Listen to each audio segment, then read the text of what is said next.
Welcome to the Fearless Homeschool podcast with Macaulay, talking everything homeschooling, family, learning and life. A space where we can learn and grow together because why do it alone?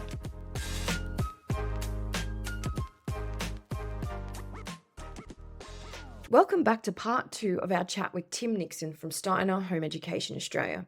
We rejoin Tim where we quickly touch on mainstream curriculum and then continue with intentional storytelling as well as how they transfer the Steiner philosophy into their household from primary school all the way through to teen years. Let's get to it. What's hard within mainstream is even for a teacher who believes that when you are totally guided by that curriculum and having to fit in that and report to that, you kind of, your hands are tied to a point, really, aren't they? Like to do so. Yeah, for sure. And it's really, again, I tip my hat to my mainstream colleagues and I have family members who've worked for a long time. I'm from a family of teachers and so is my wife. Yeah. So I know full well the trials and tribulations that my colleagues in the mainstream have to face. And I tip my hat to them. There's a lot of sort of, I don't want to use the analogy of battle, but there's a lot of fighting with one hand tied behind backs and, with no gloves on or with no shoes on, and it's kind of, it's very, very difficult. And what I loved about what you just, I guess, story told for us is that by the time they do get to grade 3, grade 4, whatever it is, or third, whatever you call it, they've heard all done right and well. They've heard their parent or their teacher giving story, creating story for so long. So by the time it's down to the written word, they're very well equipped with understanding how to bring something to life with the written word. Is that part of the process? Absolutely, it is. And again, as we go through, I mean, we start in class 1, grade 1 with just the letters. And I'm saying, what letter, essentially? What letter did we talk about? What was the story about? It was about a letter. What was it? Or it was about a number. Which number was it? It was about an amount. Or it was about a process. We did hold all together or the great divide. Which one was it? And what does he do? What's his magic power? Again, in pictures, the operations are not some random cold fact. They're actually a human gesture of sharing, making more, removing obstacles and gathering everything together. So again, trying to bring that artistic human element to it. But with the literacy side of it, letters first, then more words, then words to sentences, and always what happened.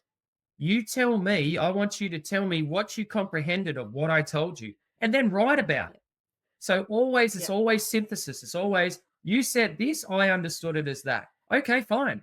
And it's not your version of events is wrong. It's like, oh, well, did that happen before that? Was that before or after? I might argue with you about the sequence, but not how you express it. And I might give you some guidance around, oh, well, what color was the hat?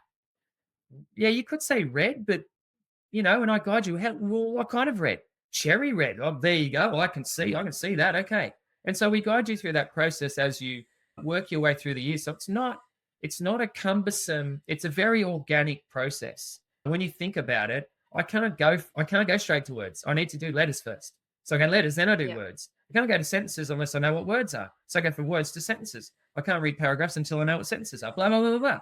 So we just do it sequentially. So you just build, each year is built upon the previous understanding that you built in the prior year. So it's not hopefully it's not a disjointed kind of, oh no, I'm bringing up this information from left field and where's that come from? And I don't know what you're talking about. No, remember we did this lesson on, the Great Divide. Oh yeah. We're going to do some more. Oh yay! I'm the Great Divide, and I want to divide everything up. Okay, fine. You can do it with dinner tonight. Great. Yeah. Another, I don't know if it's a cornerstone, but I know that, and I don't know what it's called all the time, but the main lesson so you guys go around sort of, because I think that's a really, if I was to homeschool fully immersed in Steiner, that main lesson is a very big part of it as they grow, isn't it?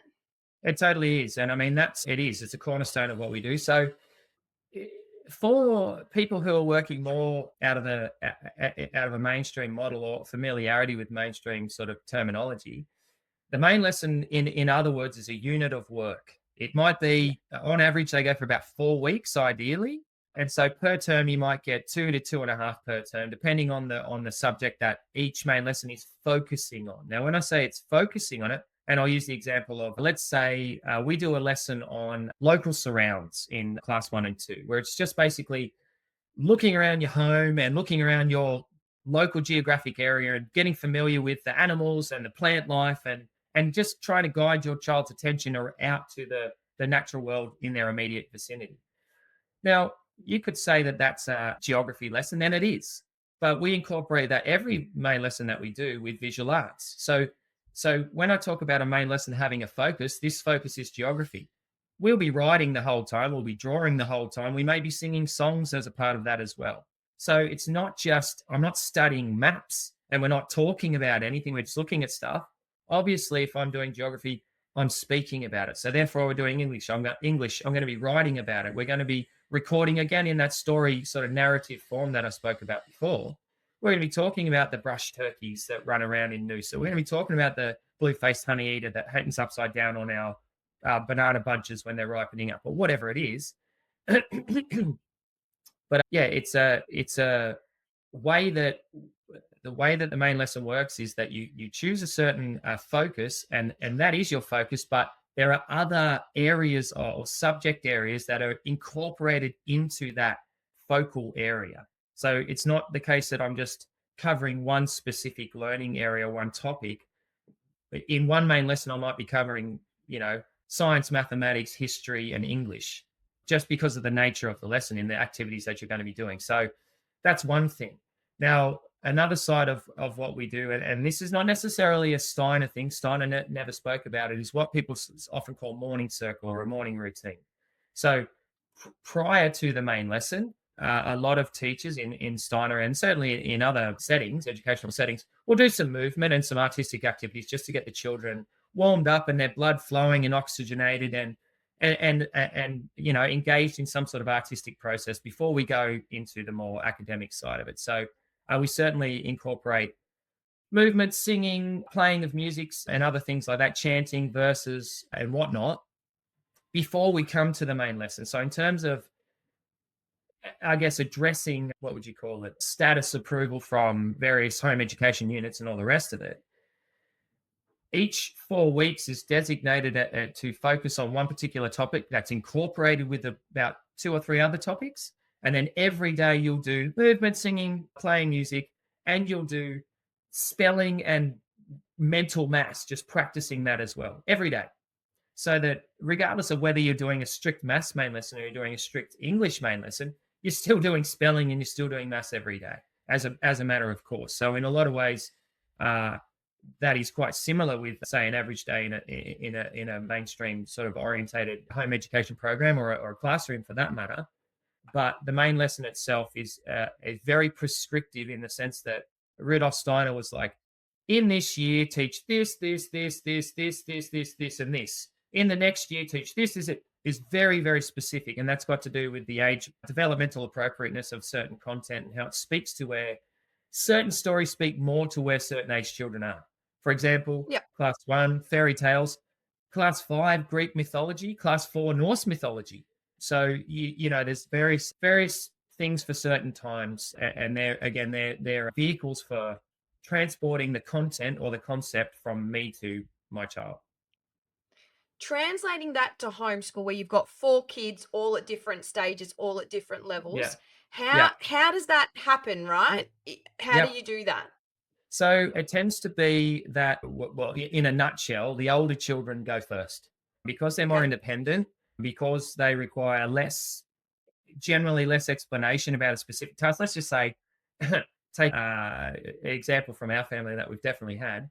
I've had a child in class 6 and a child in class 1, for example. Yeah. So class 6 child, we go, okay, let's have a look. We might be playing piano for the morning. So we teach our children piano. So we sit down and we go, okay, we're doing a bit of piano. We do the piano lesson. Then we go, okay, so you can go and do your mentals, what page were you up to? Good, you've got that, okay. And then you've got your spelling list that I gave you yesterday, and you can go on with whatever activity we've got for you for today for that. And then while that's happening, next child comes up. Okay, so, and then we get down to class 1 child. And in the meantime, he's just been playing. He's probably had an hour of just playing with cars or blocks or whatever. He might be like, you need a little bit of food, especially if they're a bit younger and, they need a little bit more to occupy them. But then, okay, come on, okay, so now we're going to go and do our lesson. Everybody else has been sort of set in motion. So it is a case of a juggling act for sure. But certainly the overarching theme is eldest go first because they're more independent and they're easier to explain the task to, and they require less assistance as the task is done. And then we go to once they're all set in motion, then we come to the youngest one. And by the time we move through the youngest one's morning routine, which tends to be longer and a more significant part of what we do, lots of chanting, lots of copy me, let's move our body. Let me see if you can move left, independent, or right, and you can speak and move at the same time. I want you to be able to fully articulate your body and be in your body and be able to speak all of these sounds and wonderful things that we're going to talk about. I want you to be in full control of your body and fully aware and awake for what we're going to do. And then I go, okay, you've warmed up, maybe go and have some fruit. Next, elders come back again. Where are you at? Okay, blah, blah, blah. So we just sort of rotate and cycle through. And so, of course, if you're working with educating 4 children at once and you've got a significant spread, normally we would expect that, if you're educating one child, it might take you sort of 2 to 3 hours of a morning with the sort of program that we run.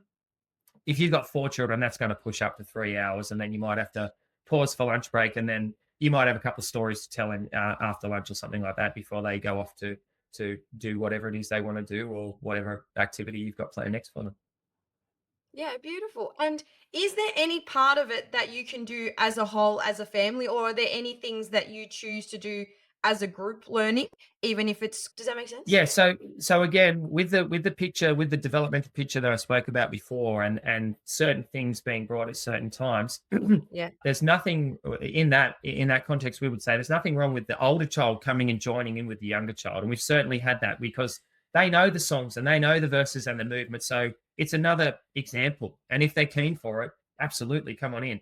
The opposite is not true though. So I do not want to. Yeah. A year one child being exposed to Rome and the gory wars and brutal deaths and all this kind of like, whoa, yeah, you got plenty of time before you get to that. So, and that's kind of that's an example of the nature of the curriculum as we go through. I start with fairy tales in class 1. By the time I'm in class 7, I'm telling you about the Spanish invasion of South America and their brutal treatment of the indigenous people there and all the rest of it. We get into it, but that's because you're almost a teenager and you're ready for it. I have to respect your age and stage of development. If I bring you baby and you're a 12-year-old, you're going to throw it back in my face as a disrespect. You know what I mean? You are. And by right, that's entirely, I get it. You're not a baby and I'm treating you like a baby. What was I thinking? I need to treat you like the age child you are. Yeah. Yeah. And so a lot of people find there's a lot of concern in a lot of homeschooling families. They kind of do the primary school years. Sweet, I've got this. I can facilitate this. But as they move into that secondary, and I'm asking this of everyone, as they move into the teens, there's a lot of self-doubt can creep in for the parents. Am I giving them enough? Am I preparing them for whatever that is meant to be? How do you, in a Steiner philosophy, keep moving through the teens? Is there any changes you make, or how does it kind of work? Now, it's a good question. So certainly we found with our children, once they've moved past that primary, it's exactly what you've described. And I mean, I guess I can characterize the prime reason for that is adolescence. So when it's funny, of course, we're like, yeah, of course, but literally. I was the secondary teacher, so I get it. Yeah. Well, you know exactly what I'm talking about. So you know exactly what I'm talking about. So with the hormonal changes and the neurocognitive changes that go on, the old ways are not going to cut it. If you want to try and teach them, again, in terms of their perceived respect, if you respect them as a learner, if you bring them anything that they think is too far beneath them, they're going to scoff at it or think that you're not going to get their respect. They're going to think it's too easy or babyish or not worth the effort. So you have to be really careful that it's pitching it right. So again, we found that the Steiner curriculum really served our children really well through 8 and 9 and into 10 somewhat. And then we found that once we got up to sort of 9, 10, not that the content wasn't relevant or appropriate, but our children were so different. So we've got 4 children. When my eldest went through, we were like, okay, well, we've got a bit of a blueprint. We can roll with that when my next eldest comes through. No, he's a boy for starters. She's a girl. So, I'm going to do the same thing. Am I going to get the same result? No, no, no, no way. No way. I have to go, oh, she was a girl. He's a boy. He's like this. She's like that. So this. Or I can just go, do it. Your sister did it, whatever. It's the same for everyone. You get what you get and you don't get upset. So, yeah. So that and with teenagers, when they get upset, no, it doesn't go well. So it's very much been once we got to that point, we found we had to really tailor a lot more what we did, and even to the point when we bought it. So we were sort of, obviously, my daughter, we found her experience to be very different to my son. They're sort of like 2.5 years apart. But her inclinations are not his inclinations, and her strengths are not necessarily the same strengths that he has. So we've had to sort of push certain lessons out that we kind of thought that wouldn't be as relevant or interesting, and then sort of sub in, address those subjects in other ways, and maybe bring down certain lessons that were like, well, actually, our daughter wasn't necessarily ready for this until this year, but our son probably is. That's going to keep him engaged a bit more, and he's really interested in that. So we found that, I guess, in a nutshell, once they hit that sort of 14 plus mark, if it's not reflective, their education isn't reflective or somewhat inclusive of their inclination and their likes or sort of preferences, you'll find it an increasingly hard sell.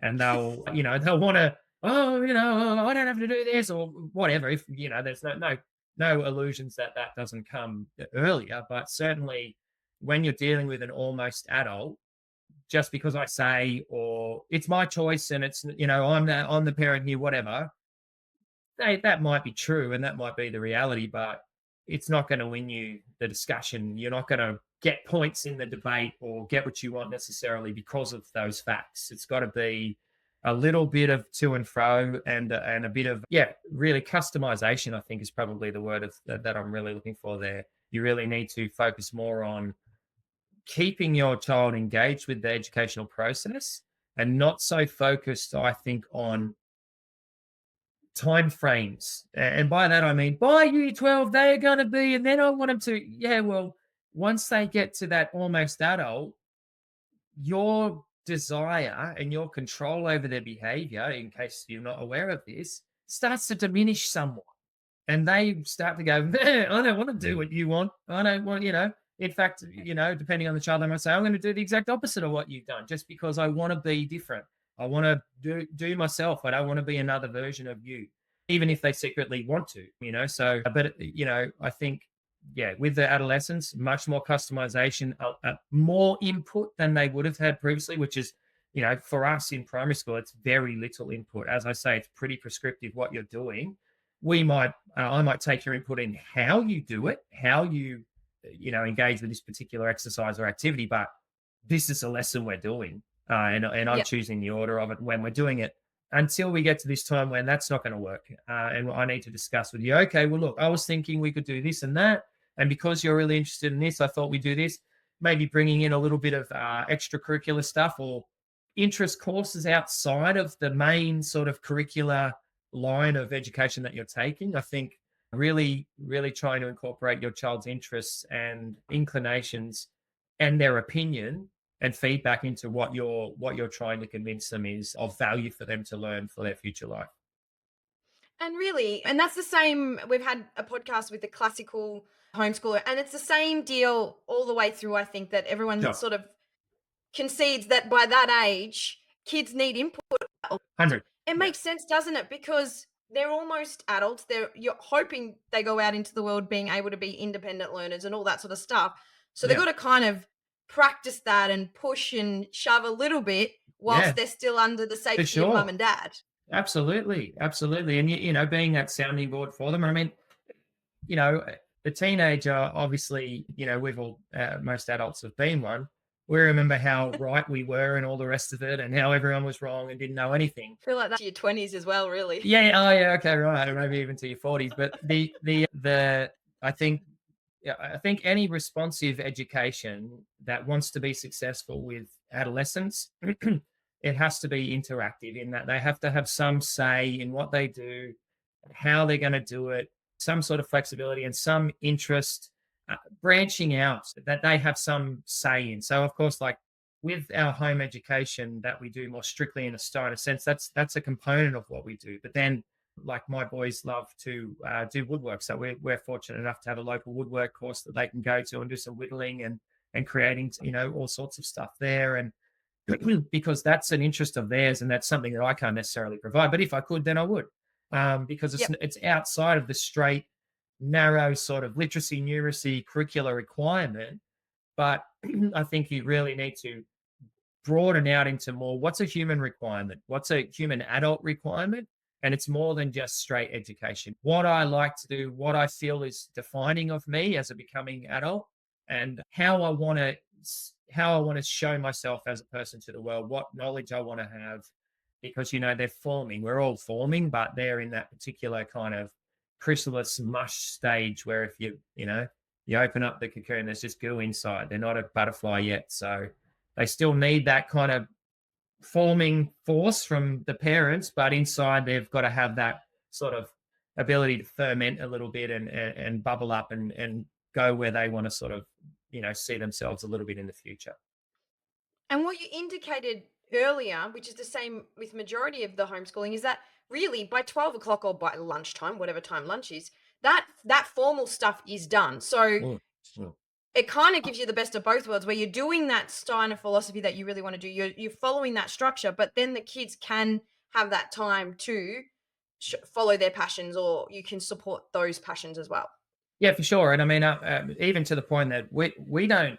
So as homeschoolers, we only home educate 3 days a week. So as So many people's minds when they hear that from most of people who've been homeschooling for a while, and I love it. So again, I'm a teacher. I work. That's what I do every day, and I'm like, 3 days. If you're one-on-one, 3 days is what you need. If you're 28 to 1, for Different. more than 5 days, maybe. You know what I mean? Yeah. For a lot of children, I might need you for 2 weeks to get through, what I can get through in 3 days, one-to-one with my own Yeah. child, my own flesh and blood. The transmission is pretty open. It's established already. Yeah. That connection, that love, and that respect is already there. And that's what they're the rails that knowledge is transferred on. Love and respect and trust. So yeah, certainly if you've got those things, it can go through quite easily. But yeah, one-on-one, if you're trying to educate your child, it is nothing like a classroom environment. And that's hopefully part of the reason that parents choose to home educate, because it's not like you're not trying to emulate school. That's schooling. Yeah. What you're trying to do is educate. Schooling's a very different beast altogether. So And yeah, after Steiner actually tried to emulate homeschooling, because something we haven't touched on, because it's the school system, right? But not the homeschooling system, is that as a teacher, you follow your class all the way. Well, I'm assuming it's not kinder. People don't follow for that. But then onwards, you actually are with your same children that whole journey. Yeah, totally. And I So mean, he's going to do that. yeah, 100%. And I mean, if we look at prep, even more obvious, prep, you do baking, you do a little bit of home craft, you go out in the garden. It's like being at Nana's house, and the teachers dress like Nana. It smells like Nana's house. It smells We beautiful. went and saw our local Steiner school, and it was that when we It's went Nana's into that house. classroom. Yeah, it's straight up Nana's house out of the gingerbread to your Hansel and Gretel. Maybe not that grandma, but some grandma that's And not they all hiding bring a wolf food in there or whatever. together to share. Yeah, They all we bring eat in together. Yeah, that's Yeah. it. And then it's, as you say, from class 1, then it's again trying to foster that emulate that familial relationship, because that's the best educational relationship. That's why. Otherwise, I wouldn't do it. Yeah. I wouldn't stay with children for 7 years straight if that wasn't going to guarantee a relationship that just goes straight through to you. Those rails are established and constructed years ago. They're sturdy, and that trust and that love and that respect and authority, that'll go straight in. Yeah, that's so interesting.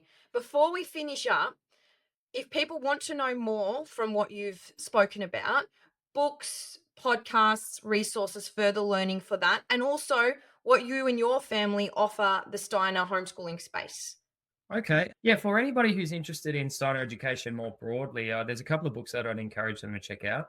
The first one's called The Education of the Child by Rudolf Steiner. Gives a nice overview of his picture of how we can approach the human being in a healthy way in regards to education, and with acknowledgement of their spiritual nature as well. And another one probably following that is The Kingdom of Childhood, which kind of gives a bit of an idea of what the role of the educator is. There's a lot of other books that I know a lot of teachers would recommend instead of those, but if you're new to the space, they're really going to give you a lot of nourishment and a lot of pictures that are going to be able to grow and help inform your teaching. Certainly, our website is steinerhomeeducationaustralia.com.au. And the link will be connected to the podcast, so you'll be able to find that link connected. Yeah, and we just offer our curricula that we've developed over the 12 years that we've been home educating our children as trained teachers and as a Steiner teacher of almost 21 years now. We've got a bit of an idea of hopefully what we're talking about by now, and we've kind of lived it too. So it's certainly been something that we feel very privileged to have been able to partake in, and very keen to share that journey with anyone else who feels inclined to do so. Yeah, beautiful. So if Steiner's something you want to do, you're not sure how to take it on yourself, you can link in with Tim and Rachel, and they have that curriculum there ready to go to follow as you find your feet, or to continue following all the way through, which is an amazing resource because there's not much out there in terms of like that for Steiner, for homeschoolers. Yeah. So we're just about to release our grade 5. So to date, we've got grades 1 to 4, and we're about to release grade 5, and grade 6 will come next year. Obviously, we're sort of trying to follow that sequence so that we can support those people that's been supporting us. But again, had a lot of people interested in high school, as you know, no doubt you're aware. There's a lot of interest in that, and it's, again, after what I've said, it's hard because it's got to be quite customized, and it's got to be quite unique and individual to your child. It's got to be far less prescriptive than, say, the primary years that we would normally look at in Steiner education. So we're looking at it, and we understand that people would very much like support in that. But again, we really want to work through those foundational years first, and then we'll see what we can do to help out with those high school years when we get there. Beautiful. Thank you so much for joining us, Tim. I think everyone would have a much better understanding of the Steiner curriculum, or the Steiner cornerstones, which is beautiful. And hopefully they'll keep researching if they're still interested. Yeah, all good. Yeah, I just want to wish everyone good luck with their home education journey, whatever form it takes. And, follow your intuition and listen to your child, listen to your heart. And well done you for taking a big step because it's super important to your child and to the world, I believe. So much respect. Thank you. Thank you so much. There we go. A little glimpse into the world of Steiner education. If you are interested in introducing any form or any part of Steiner curriculum into your homeschool, take a look at Steiner Home Education Australia with Tim and Rachel for more information on their home ed designed curriculum. I'd love to hear your thoughts on the episode over at Fearless Homeschool. So jump over and let me know what you thought. And to ensure that you know exactly when each new episode of Fearless Homeschool podcast drops, remember to subscribe. See you next week. Thanks for joining us on the Fearless Homeschool podcast. If you'd like to stay connected in between episodes, check us out on socials at Fearless Homeschool. And if you'd like to hear more about our Fearless Homeschool journey, sign up to our Fearless Family Fables newsletter. But don't forget to subscribe so that you're the first to know when a new episode drops. Because why do it alone?